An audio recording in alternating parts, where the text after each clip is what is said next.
자, 안녕하세요. 반갑습니다. 7월 14일 주식 정리해드리는 추억남. 오늘도 시장 정리부터 먼저 시작해보도록 하겠습니다. 예, 뉴욕 증시는 6월 CPI가 9%가 넘는 급등세를 보여주며 공격적인 긴축 우려가 지속된 가운데 3대 증시 모두 하락 마감하였습니다. 발표된 미국의 6월 CPI 같은 경우에는 9.1%로 이는 전월 상승률 8.6%를 상회하는 수치이며 변동성이 큰 음식과 에너지를 제외한 근원 CPI 역시도 전년 동월 대비 5.9% 상승하는 모습이 보여졌습니다. 예상치가 8.8%였던 걸로 생각을 해봤을 때 이 예상치보다도 높게 이제 나왔기 때문에 이러한 부분들도 이제 시장의 부담으로 작용을 하였다라고 볼 수 있겠는데 이로써 이제 오는 26일에서 27일 열리는 FOMC에서 페드의 100bp 그러니까 1% 금리 인상 가능성이 더더욱 부각이 되고 있는 상황이다라는 걸 알 수가 있겠습니다. 현재 금리 선물 시장에서 페드가 7월 회의에서 금리를 1% 100bp 인상할 가능성은 75%까지도 상승을 한 상황이다라고 볼 수 있겠는데 당연히 이런 모습이 보여주게 된다면 시장은 긴축 기조로 더더욱 돌아설 것이다라는 걸 알아두시면 될 것 같습니다.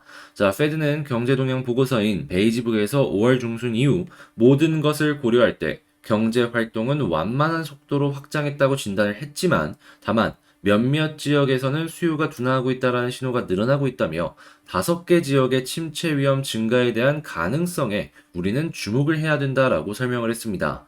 그러니까 일단 이 5개 지역이 어떤 식으로 진행이 될지는 무조건 봐야 된다라는 것이고 이게 그 다른 지역으로도 확산이 될 수 있는지도 살펴봐야 되지 않을까 해서 이 5가지 지역만 보는 게 아니라 그 비슷한 환경을 갖고 있는 지역들까지도 한번 같이 살펴보면 좋을 것 같습니다. 자, 이어서 연준이 성장이 아닌 인플레이션 통제에 초점을 맞춰야 된다라고 강조를 하였는데 일단 목표 성장률 2% 그때까지는 이 물가를 계속해서 잡기 위한 노력을 진행을 할 수밖에 없겠죠. 자, 국제 유가는 WTI 기준 96.3달러 플러스 0.48% 상승 마감하였고요. 채권은 혼조, 달러 혼조, 금 가격은 상승 마감하였습니다. 자, 그러면 뉴스를 한번 보도록 할게요. 미국 6월달 CPI 전년비 9.1% 상승. 아까 말씀드렸던 이 내용인데, 이게 1981년 이후 최고치를 경신한 것이다라고 합니다.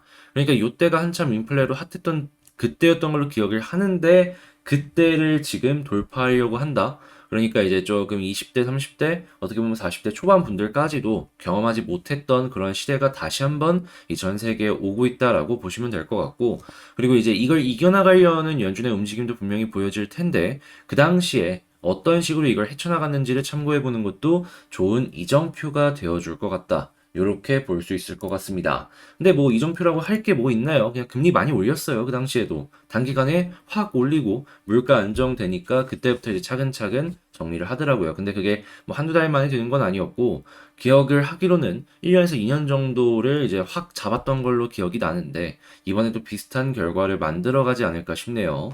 자, 그 다음에 연준. 경제활동 완만한 속도로 확장. 아까 말씀드렸던 5가지 지역 위험 우려. 지금 여기서 색깔만 조금 다른 지역들 하나씩 보시면 좋을 것 같고, 자, 리치먼드 연은 총재 CPI 너무 높다. 성장보다 인플레 초점에 다시 인플레 통제에 초점을 일단 잡아야 된다. 물가 상승률 2% 거기까지는 계속해서 갈 것 같다. 라고 예상을 해볼 수가 있고 아마도 물가가 잡히는 그 순간에 이 금리를 인하하지 않을까. 자, 그러면 금리 인하하는 그 시기보다 조금 전부터 저점 매수가 강하게 들어올 수 있겠죠. 어떻게 보면 그때가 여러분들이 현금을 갖고 있었다라고 했을 때 몰빵해 갖고 큰 돈 벌 수 있는 기회가 되어주지 않을까 싶네요. 자, 그 다음에 바이든 미국 6월 CPI 인정 못해 데이터가 뒤떨어진다. 그러니까 지금 인플레가 갑자기 9%까지도 올랐잖아요. 그러다 보니까 뭐 유가나 이런 부분은 하락을 했는데 너희 왜 이렇게 높게 나왔냐? 나는 인정 못한다. 라고 이야기를 이렇게 하는 겁니다. 왜 이렇게까지 이야기를 하냐? 솔직한 얘기로 바이든 입장에선 자국의 이제 지지율을 안 볼 수가 없단 말이에요. 근데 물가 올라가면은 당연히 물가 때문에 또 욕먹고 물가 잡겠다고 금리 올리면 금리 때문에 또 욕먹고 하다 보니까 이러한 식으로 그 100pp까지는 조금 오버 아니냐라는 식으로 지금 얘기하는 것이 아닐까 생각을 해볼 수가 있을 것 같습니다. 자, 그래서 미국 대통령의 저런 발언이 어떤 식으로 이제 시장에 영향을 줄지는 조금 더 이제 지켜봐야 될 것 같고요.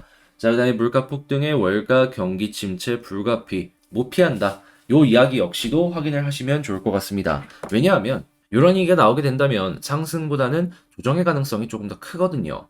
그 이야기는 조정이 조금씩 조금씩 향후에도 우하향이 나오면서 계속 나올 가능성이 높다라는 거니까 자, 이러한 가능성 꼭 기억을 하시면서 살펴보시면 좋을 것 같고 지금 올해 같은 경우에는 고용이 못 꺾일 것이다라는 얘기가 나오다가도 지금 고용이 괜찮은 모습을 보여주다 보니까 연준이 계속해서 금리를 빠르게 올릴 수 있는 근거가 되어주고 있다라고 생각을 할 수가 있는 거잖아요. 그런데 이 내년 같은 경우에는 이 실업률이 조금 이제 올라갈 것이다 얘기하는 걸 확인을 할 수가 있겠습니다. 이 올해 같은 경우에는 완만한 침체에 이제 진입을 할 것이다라고 하는데 일단 중요한 건 미국이 이런 모습을 보여주게 된다면 이제 한국은 어떠한 영향을 받을 것인가? 이게 좀 걸리긴 하네요. 자, 미국이 완만한 침체면 한국은 좀 강한 침체려나 싶기도 하고. 그래서 이제 이러한 부분들 여러분들도 이제 감안하시면서 이제 체크해 보시면 좋겠고요. 당연히 주식시장에도 저게 영향을 줄 수밖에 없을 겁니다. 소비가 줄게 된다면 기업들의 매출이나 영업이익은 줄어들 수밖에 없을 테니까. 자, 그리고 미국 시장. 지금 연준 7월 1포인트 깜짝 금리 인상 가능성 82% 예상한다라고 이야기하는 것들. 이런 것도 이제 확인을 할 수가 있는데 확실한 거는 과반수 이상이 이미 올라탔다는 거잖아요. 그러다 보니까 이러한 부분을 무조건 무시해서는 절대 안 된다라고 생각해 볼 수가 있겠습니다. 자, 다만 실적 발표를 앞두고 월가는 빅테크에 대해서 대체적으로 긍정적인 모습을 보여주고 있는데 뭐 특히나 애플이나 아니면 몇몇 이제 굉장히 시장 점유율을 확고하게 잡고 있는 기업들에 대해서는 사야 될 이유라고 하면서 막 리포트도 내놓더라고요. 그러다 보니까 한국 역시도 빅테크 그리고 시장 점유율 확실하게 확보를 해놓은 상황인 기업들 이런 것 쪽에 여러분들이 집중을 해서 보는 게 어떠할까 싶네요. 자, 그리고 증시 과매도 유동성 때문에 저 PER 종목이 속출하고 있다는 얘기 나오고 있습니다. 여러 가지 지주회사들부터 시작을 해서 이 외에 이 확실하게 사업을 진행하고 있는 회사들까지도 이런 모습을 보여주고 있다라고 하는데 저는 개인적으로 현재 위치에서 분명히 기업들의 실적은 빠질 겁니다. 예, 그러면은 지금 PER 1, 2가 뭐 절반 정도 빠진다라고 하면은 한 3, 4까지도 갈 수 있겠죠. 그러면 이제 3, 4 정도도 이제 좀 저평가다라고 생각을 하게 된다면은 나쁘지 않게 볼 수가 있을 것 같은데, 근데 여기에서 3, 4가 아니라 막 7, 8, 10 이렇게까지 실적이 빠지는 기업들도 분명히 있을 거거든요. 지주회사는 완전히 빼버리고 하다 보니까 만약에 저 PER에서 사고 싶다라고 하신다면 저는 여러분들께 말씀을 드리고 싶은 게 확실하게 기업 분석하고 분리해가지고 떨어지더라도 제한적인 기업들에 우선적으로 사라. 라고 말씀을 드리고 싶습니다. 지금 시장에서 약세장에서 올라가고 괜찮은 종목들의 특징이 뭡니까? 약세장에도 돈을 많이 버는 건 아니지만 꾸준하게 일정한 실적을 유지한다라는 부분들 때문에 주목을 받고 있잖아요. 그런 부분으로 놓고 봤을 때 이러한 저PR 종목들도 비슷한 결로 보는 게 가장 우선적이다라고 생각을 해볼 수가 있는 것이죠. 자, 이러한 부분을 참고하시길 바라며 이번 시장 정리 맞춰보도록 하고요. 방금 말씀드린 내용들 같은 경우에는 이렇게 장 시작 전에 텔레그램 방을 통해서 여러분들과 같이 이렇게 공부하는 느낌으로다가 이렇게 올려드리고 있다라는 거. 자, 그러니까 오셔가지고 이런 따봉 같은 것도 많이 올려주시고요. 공부할 수 있는 내용들도 이렇게 올려드리고 있으니까 이런 것들 같이 보시면서 해보고 싶으신 분들 같은 경우에는 이 영상 소개에 있는 텔레그램 링크를 통해서 입장을 하시면 될 것 같습니다. 자, 그러면 본 영상 한번 시작을 해보도록 할게요. 자, 안녕하세요. 반갑습니다. 제가 이번에 가지고 온 종목은 두산 에너빌리티를 가지고 왔습니다. 현재 에너빌리티 같은 경우에는 계속해서 올라갈지 말지 요게 약간 부딪히는 모습을 보여주고 있죠. 그런데 큰 흐름을 한번 놓고 본다면은 뭐 그냥 횡보하는 그 중에 하나? 그렇기 때문에 그렇게까지 걱정을 하면서 볼 필요는 없을 것 같다라는 게 제 개인적인 생각입니다. 자, 그러면 현재 위치에서 어떤 모습이 나오는 게 가장 베스트다라고 평가를 해볼 수가 있을지 지금부터 하나씩 살펴보도록 하겠습니다.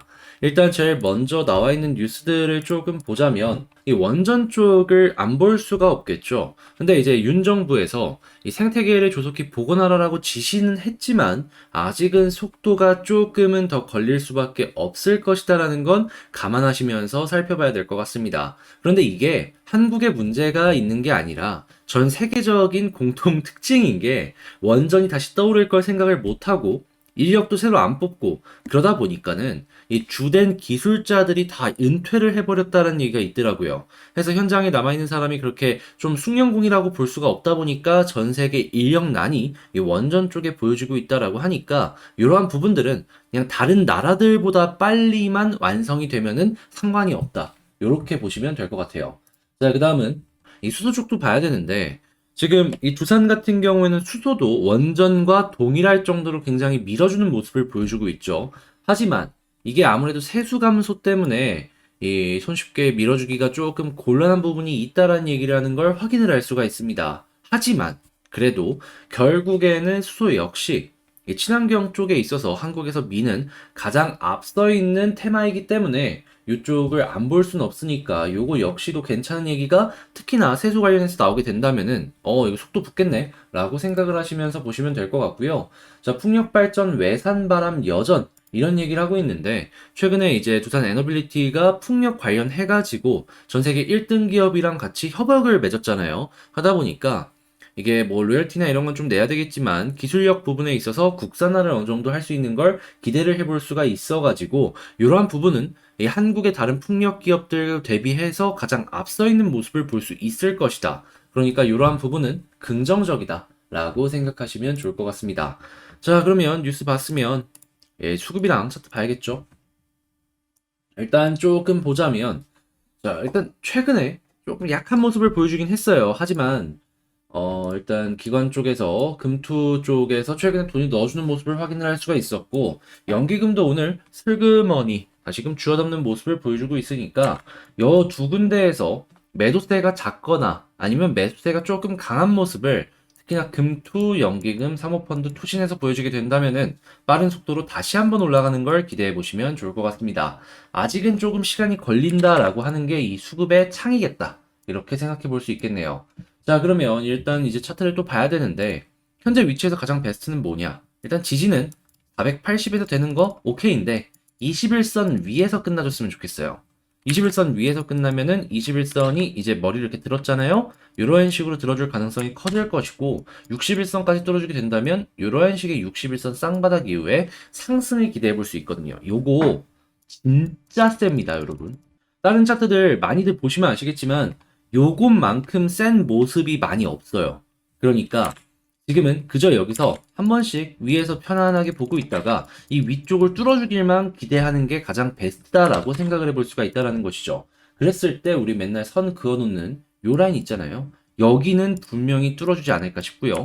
자, 그럼 여기까지 뚫어주게 된다면은 방향상으로 놓고 봤을 때 수렴 후의 발산까지도 생각을 해볼 수가 있으니까 이러한 부분 대략 한 24,000원까지 이렇게 가는 거 기대하면서 볼 수 있겠죠. 자, 그럼 총 정리를 해보자면 일단 뉴스는 좋은 것들 계속해서 보여주고 있다. 자, 그리고 수급은 조금 시간이 필요할 것 같다. 자, 근데 차트상으로 놓고 봤을 때 현재 위치에서 지지해준다면 나쁘지 않고 21선 위에 있는다면 너무 좋고 그러다가 61선까지 뚫어준다 하면은 급등이 머지않았다 라고 생각하면 된다라고 정리할 수가 있겠습니다. 자, 이렇게 에너빌리티에 대해서 총정리를 한번 해봤는데 도움이 되었다라고 생각을 하신다면 구독과 좋아요 한 번씩 부탁을 드리고요. 최근에 제가 말씀드렸던 뭐 멤버십이나 이런 데서 BH나 아니면 CN투스 성진 아니면 최근에 올라가고 있었던 요 엔터 쪽 있잖아요. 예, 이렇게 올라가는 거 보시면 아시겠지만 힘든 시장에도 이렇게 꿈틀꿈틀하면서 올라갈 수 있는 종목들을 여러분들께 하나씩 소개해드리고 있어요. 하니까 이 다음 스텝 저랑 같이 무언가를 만들어가고 싶다라고 생각하시는 분들이 있다면 이 구독 옆에 가입하기를 통해서 여기서 멤버십 영상을 보시며 어려운 시장 같이 헤쳐나가셨으면 좋을 것 같고요. 전 다음에 더 좋은 영상으로 다시 찾아뵙도록 하겠습니다. 영상 끝까지 시청해주셔서 감사드리고 이상 주식 정리해드리는 주영남이었습니다. 감사합니다.